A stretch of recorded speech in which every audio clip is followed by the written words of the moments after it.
Azure DevOps is a suite of development tools and services provided by Microsoft to help developers, project managers, and team to collaborate, automate, manage the software development lifecycle. It provides end-to-end support for the planning, developing, testing, and deploying the applications. So now it's time to understand the key features of the Azure DevOps.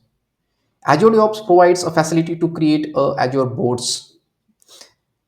It is for the project management.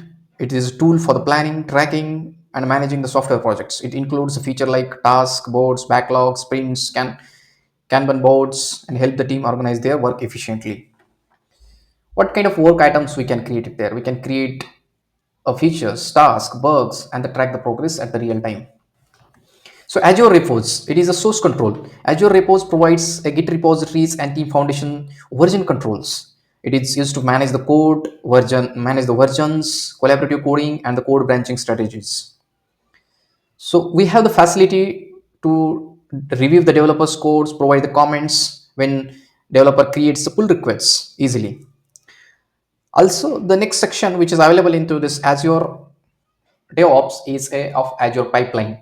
We can create a continuous integration CI and continuous development CD pipelines to automate the process of building, testing, and deploying the code. It supports multiple languages and platforms like .NET, Java, Node.js, Python, and more.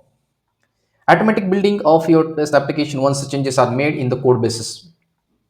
We can create a test plans, Azure artifacts like for the package management, NuGet, NPM. Those can be done efficiently with the uses of the Azure artifacts.